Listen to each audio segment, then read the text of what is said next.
to Talkin Business. I'm Joe Catrambone, CEO of Stuart-Martin County Chamber of Commerce, and it's my pleasure to have Keith Fletcher as my guest here today. Fletch is the CEO of the Boys and Girls Club in Martin County. Fletch, I'm going to just give a short bio on you, and then we're just going to chat, okay? Sounds great. I've got a great bio here, but I'm going to let Keith tell you about it instead of me reading it. Anyway, Keith currently serves as president and CEO of the Boys and Girls Club of Martin County. He has led a renaissance of sorts since his arrival, quadrupling, listen to that, and I know this, operating revenue, dramatically expanding staff, and exceeding 3-year comprehensive campaign goals in just 6 months. I never saw anything like it. I couldn't believe it. It truly, I mean, it was almost disbelief. I've been here since '89. I watched the Boys and Girls Club, always respected what they did. Never really knew what they did, but I respected that they were well respected in the community, but I know they always struggled. Yeah. And for whatever reason, I had my own problems, and I keep my nose in my own business. So if we were asked to help, we would help. But anyway, you're what you've done there is just truly amazing. And I know you got a great staff, because whatever our chamber is, whatever we are noted for or admired for, it's because of my staff. And without the staff, right, they make us look good, or I tell them every Monday at staff meeting, y'all make me look so good. Yeah. You know, so Right.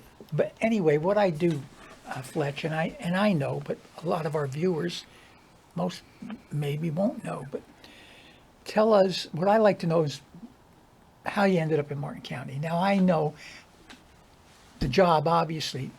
Were you recruited? Okay, Yes, so you want to tell us about that? Yeah, absolutely. And thank you for that. The only reason that bio is that long is my kids wrote it, not my wife. And so we know that there's not that many nice things Yeah. that could be put If on. our wives wrote it, it'd be about 3 sentences. That's pretty long.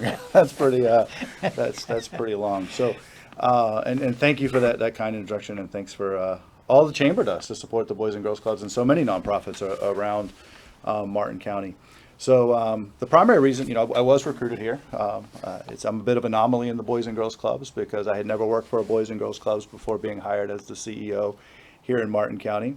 I was in Miami at the time, looking for, quite frankly, a better place to raise my kids, who are now 6 and 9 years old. I wanted to cut down on my commute and get to a place that had big ambitions and big dreams and really talented people, but still had the small town feel. I grew up in a little town in Virginia called Mechanicsville, first in family to go to and graduate college. Mom was a secretary, Dad was a postal worker, and that sort of special feel with the grandparents living nearby, and that sort of communal feeling was what I was looking for. And I think that's one of the many things that makes Martin County special. So it is special. Yeah. You found the right place. I believe I did. Yeah. So. Yeah. And you got into and involved and became well known and got yourself involved in the community and became known and accepted very quickly. A lot of people, and I think for people, I think I'm a lot like you are too, that for people like us, it's not an issue you just be yourself, do the things that you need to do. But in my years of dealing with people, especially 40 years in the Chamber of Commerce business, so many people don't get it. I mean, I don't know whether they sit back and think people are going to find them. No, that's not how it works. Right. You have to make yourself be found. Absolutely. So, Absolutely. tell us, give us, a lot of people understand or know what Boys and Girls Club is, like I did, but I didn't know all of the things, the benefits and the things that you provide for the children of this community. Would you Give us a Absolutely. rundown on Yeah, that. thank you. Thank you for that. And I would say on the networking thing, my grandmas who lived to be 96 and 101, the men die much earlier in our Always. families. But my grandma always used to say, if you tell the truth, you never have to remember what you say. You have to have a good memory to be Well, a liar. that's true. Or you have to have a good memory to be a liar. That's right.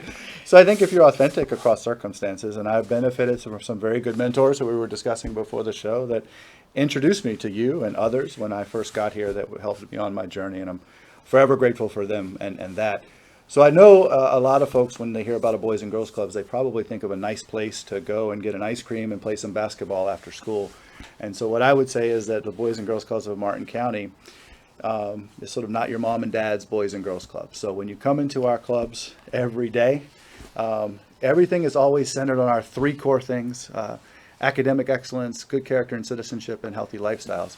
But when you come in, you're going to get tutoring from one of our 50 certified teachers based on a data sharing agreement with your Martin County School District. So, it's impossible for Joe to come into our clubs and say he doesn't have homework, because we're going to know what it is, and we're going to know how you did on your last test, and we're going to be able to help you, good or bad. And within those 50 certified teachers, 46 are coming right out of your Martin County schools and helping the kids, continue to help their kids in the after-school space. Every one of our clubs, organic gardens, hydroponic towers, music, arts, dance, sports. And probably the biggest shift for us has been this idea that I think Boys and Girls Clubs for a really long time sort of saw high school graduation as the outcome. Let's wash our hands and let the world take care of the kids after that.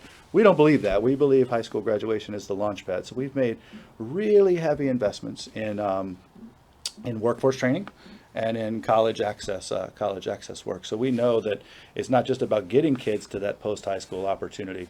It's about helping them navigate through it and be stable, upwardly mobile, and economically resilient.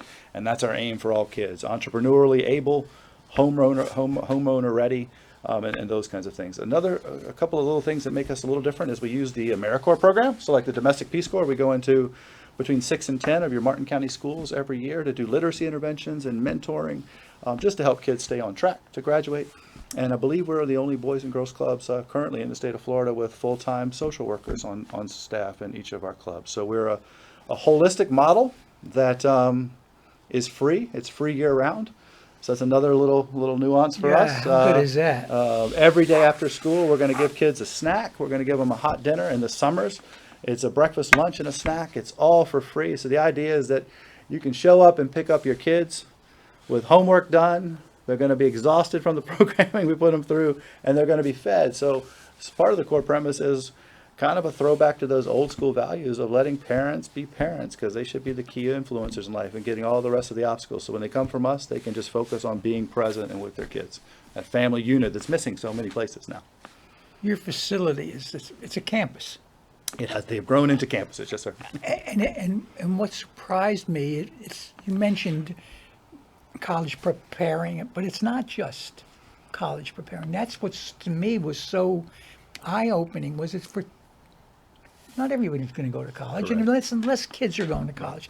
Not here in Martin County, we're a little different, but nationally, but statistically, less and less Absolutely are going to college. So what's the alternative? Right. You guys are providing that. It's just amazing. I had no idea until that day I went through the tour and spent the day or a few hours over there with you in your new facility, which, as I said, there is a finer facility in Martin County. You all did a great job. I don't know how much money. I don't know how much money you raised or how much money it cost you, but that is, and it is a model. Yes, sir. We've had probably 100 Boys and Girls Clubs from around the world come and tour it now. So what? If you had to point to one thing, let's talk first about what you're most proud of in what you've done. Oh, wow. So I know that's tough, but there's something that it may be just a little one thing other than the other. For me, the thing I'm most proud of at the Chamber of Commerce is the leadership program. And I brought Leadership Martin County. Proud graduate, class 30. I know you're. I know that. So, but I'm just saying. So I always say if I had to point to one thing, that's the thing I'd be most proud of. So it doesn't have to be a a building or a facility or a piece of equipment, but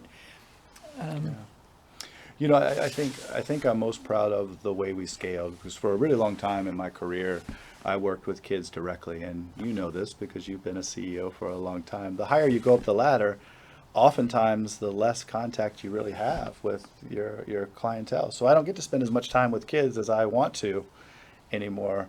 So I'm proud of the fact that we're at almost 6,000 members, so roughly a third of the school district is now enrolled in some 6,000? capacity with the Boys and Girls Wow. Clubs, whether it's through a sports program or a workforce program or coming every day. So I'm proud of that. I'm proud of the fact that we have 276 employees now, some part-time, some full-time, but the idea that we've become our own workforce driver, and I'm proud of those people that work for us, that show up every day for those kids, and I'm proud of the folks that leave us to take the next step in their career because they got training with us. Because I think the greatest legacy that you have in life is in the people that you serve and the people you serve with. So I'm proudest probably of what our staff does every day, and in the thousands of stories of kids that they have rewritten, some in big transformational ways and some in little ways. what issue do you run into mostly with the youth of today? Gosh, it's tough to unpack one specific issue. You know, I think we continue to be challenged by, you know, the loss of the nuclear family, right? So family units look different than they did, and so there's a loss of mentorship and a loss of sort of giving values and that kind of guidance that perhaps existed in a different way not so long ago. You know, sort of opioids and substances and the exploration of whatever the new substance is always a problem or a challenge. And then I think there's this idea around, you know, how much time kids spend on their iPads, you know? So my 6 and 9-year-old are so much better on an iPad than I ever will be, but how do you create content that the kids will absorb in that space, and then inspire them through that space to get their hands dirty or to get up off their butts and go do something. So, that sort of this increasingly digital generation is a real challenge for how we reach young people. Do I don't know if this is even, would the court ever turn someone over to you, to the Boys and Girls Club? Is that part of it? That can be, yeah, that can be. We can have, we certainly can be referred folks as either alternatives to adjudication or as a place to do their service hours and those kinds of things. So we do often work with partners like that to be a landing space for kids to refine their purpose, I guess is what But I'd most say. of your kids aren't problem kids, Absolutely not. right? No, They're absolutely kids not. that they're coming for Absolutely. extracurricular education or Yes, sir. activity. Yes, sir. What's the mix, male and female? Male and female, it's actually split right down the middle. I think it's 51% female, 49% male. Really? Huh. Do And we're ethnically pretty split too. We're about 30% white, 35% black or African American, 35% Hispanic, and sort of 1% that sort of self-identifies as other. So do you have to have bilingual teachers? we do, absolutely. Yeah, you know. No. I wonder. I would imagine that's almost a requisite to be a teacher anymore, especially in Florida. It's certainly Would be- helpful, and as you might imagine, because you know the county far better than I ever could, you know, the language that we need a teacher to speak varies in Indiantown than Oh, I in Port know. Salerno, et cetera. So we try to hire staff that are going to be credible with and able to relate to the kids in a language that they understand. Do you have a pretty good percentage of the Indiantown kids? Oh yeah, we have. Oh gosh, I don't even know the registered number of members out there, but 180 plus kids come into that club every day. Oh yeah. Yeah. Oh, that's great. Yeah, it's Yeah, that's- phenomenal. Yeah, and those kids, they're probably, their parents don't speak very good English. Correct. So they're the conduit. They- Yeah, I've seen it. Absolutely. I've seen it. You know. Absolutely. Yeah. What do you have future plans to expand to another facility, or I mean, I don't know how you could expand the new campus. We can't, right, right. We do. I mean, so I think where we're really spending a lot of our time right now is, again, I think we've got a really sound program, and I think Boys and Girls Clubs across America does. So when I think about Boys and Girls Clubs, I think of it as sort of nationally proven but locally nuanced, right? So we're not this, we're not a cookie cutter, big national nonprofit. Every one of us is an independently operating 501c3, so we have control over our own destiny. And, Customized. Absolutely, absolutely. So, Yeah, and it has to be that way to fit the community. yes, sir, 100%. And so we are, the big investments we'll make is in these new workforce centers. So we're teaching everything from drone piloting to aviation to advanced manufacturing to construction trades, but particularly plumbing, electrical, HVAC, carpentry, and welding. And the idea is that, you're 18. We've got some partners that are helping place these kids with a lot of the folks who are chamber members. So we're grateful for them for their support as well. But the idea is that by the time you're 18, you've completed a registered apprentice or a registered pre-apprentice program. And then in the time from your 18 to, let's say, 22, you're coming back to complete those additional certifications to be debt-free with a journeyman's license and able to sort of control your own destiny. Because that's what we want from a taxpayer base to just the good of the community. We want everybody to kind of live the American dream, right? And be able to have some control over their own destiny. So I had a smile and drone training. So is there actually, there's a market for employees to work for drone What do sir. they do? Well, so That interests me. I'm going to call some of you out that are going to watch this. So we start with fifth graders with a 1-hour certification. Then you can go through the 23-hour FAA certification in unmanned flight with us when you're 15 and 16. So drones can do everything from, with our friends at FP&L, they fly over the solar fields looking for damage and assessing things. For those who, I grew up bass fishing in Virginia, but for some of you anglers here that like to cheat, they send drones out over boats to find fish. They're good for. That's good for me. I like to fish. I'm not pointing any fingers. They're used by real estate to take aerial views of homes for sale. We use it internally to do event promotions and things like that. So there's a pretty big market for drone pilots, if you can imagine. So it's amazing. that's just one thing. But cheating anglers is our biggest. No, I'm just kidding.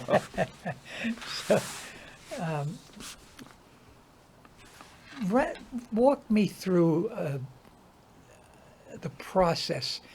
A young person walks in first day.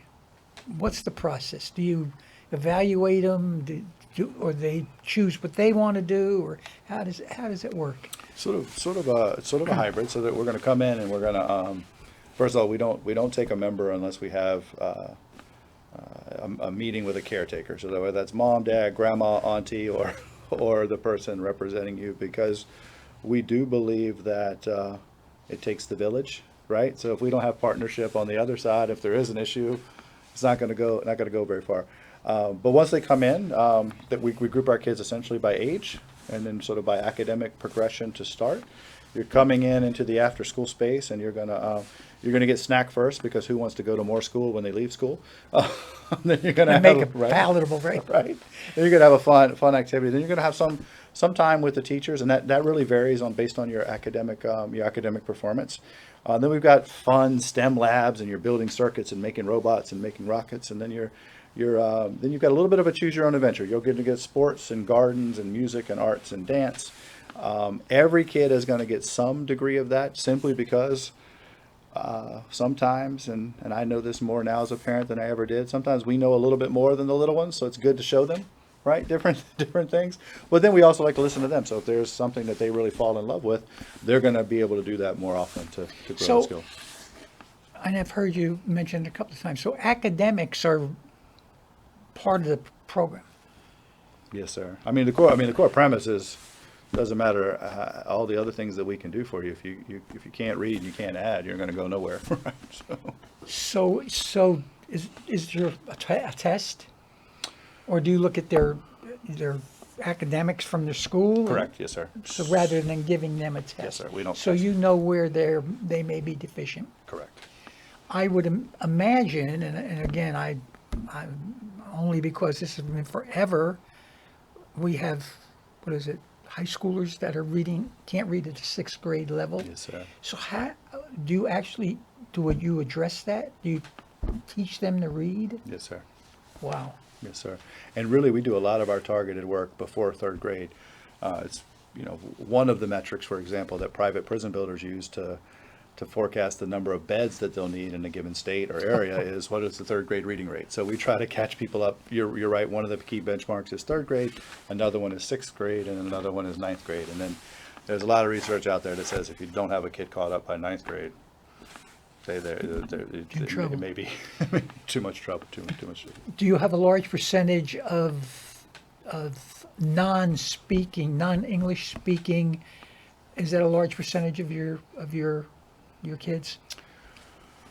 Or are they bilingual? They're bilingual, but it's we do have a substantive amount of kids that are English language learners or first generations, and then we train a subset of our teachers on a special intervention. It's called Sunday, but essentially it's an English language learner intervention, because if you come from and you look at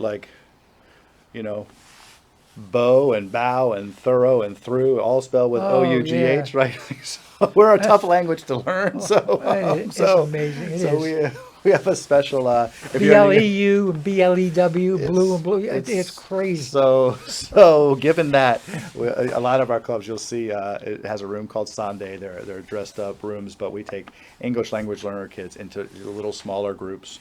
So we take away the stigma of being sort of further behind in a larger setting, and we catch them up. Will you take? There are some problem children and a lot of times it's not through their own fault. Is there an instance or a situation where you would say, no, we can't take this kid? Sure, and there are instances, to be quite honest, where sometimes we have to have a club kid take a break from coming to the club because really? Because of physical bullying aggression or bullying, right? So again, we are uniquely positioned to have social workers in our buildings, so they'll try to redirect that behavior and de-escalate that behavior and try to get to the root cause of why a kid is behaving that way. But then sometimes, just like anything else, you got to take a break. And so that's a learning experience for them. well, and our it's always tough to balance the needs of one with the needs of many, but we can't, if a kid's behavior reaches to a point where it is disruptive and hindering the rest of the kids in the club, then or a danger in any way, we have to take that break. Is my kids are, I mean, even my grandkids are out of school, but is bullying still an issue? Does it still? Yes, sir. Yes, sir. I think, and certainly kids are much more efficient in sort of the cyberbullying space, in terms Rather than physical. rather than physical bullying. So we don't see as much physical fighting as perhaps you used to with that kind of bullying, but cyberbullying and then sort of bullying sort of around your socioeconomic classes. How do you pick up on a cyberbullying? I mean, do you moderate what they're doing on their laptops, or I mean, how do you? So we do. Yeah. We do. I mean, kids of a certain age are not allowed to have cell phones in the clubs. And then once they reach a certain age, they're allowed to have them, but only have them on. And then we have all sorts of firewalls that only allow certain websites to be accessed. That's and a good thing. Those kinds those kinds of things. And yeah, we do try to keep an eye on what they're monitoring. But again, when you are with kids, we're open from 2:30 to 7:30. Every day after school and all day when school's not in session. You build a relationship with kids where they're telling you a lot, maybe more so than they're sharing at home. So Most likely. we hear about it a lot quicker than a lot of places. Do you do weekends too, or just during the week? We do some STEM activities on Saturdays, and we're open for sort of special events. But one thing we try to do with our buildings, which is sort of new for us in the past few years, is sort of apply that Uber mentality. So if the building's sitting idle until 2 o'clock when school gets out during the day, and folks want to use it, they can use gyms or use rooms to meet in. You know, that's what we want to do. We want to be an asset for the community. Yeah, I knew that I knew you did. I was surprised. As I said, so many people know and have heard about, and they have a wonderful reputation at the Boys and Girls Club, but only if you're a parent with school-age children do you realize what it is. Because, you know, and look, our average age in Martin County has dropped. When I got to Martin County in '89, the average age was 61 and change. It's 51 and change now. Wow, okay. Okay? Wow. So, but we're still, although I shouldn't say that, we've had to open new schools and everything. So we've become a community from virtually very few children to where we had to open new schools. But again, unless you're a parent, and even if you're a parent and their children aren't involved in Boys and Girls Clubs, they have no idea. Right. What. So do the schools talk about it? Do they suggest to their students you should get into the Boys and Girls Club? Yes, sir. We absolutely get referrals So from the school do you district. recruit? We do, But- and we actually have staff that are Okay. in the schools. We're in all the high schools. We're in, you know, anywhere between 6 and 10 of the elementary schools at any point in time. We now are the sort of umbrella organization for the Character Counts program, because that's so aligned with our That's such a mission great and program. our values, because teaching young people to be responsible and have integrity, that builds the kind of community that, quite frankly, Martin is, right? So that's where we want to be. So yeah, we do a lot of time sharing that out. I will share that we are trying to make our buildings more open to the public, and then over time, and we hope to partner with you, Joe, and the incomparable Angela Hoffman, who has taught us how do we open the workforce programs to adults. We serve kids from 5 to, we'll go up to 22 or 24, you know, but we don't have adult-based programs at the moment, but we're developing them because, again, workforce equipment that's sitting there not being used that someone could be trained on to change their life seems silly not to do it. Anything that you think we could be partner with you, sponsor with you, whatever. Kids are our future. I've always been kids. I coached for ages.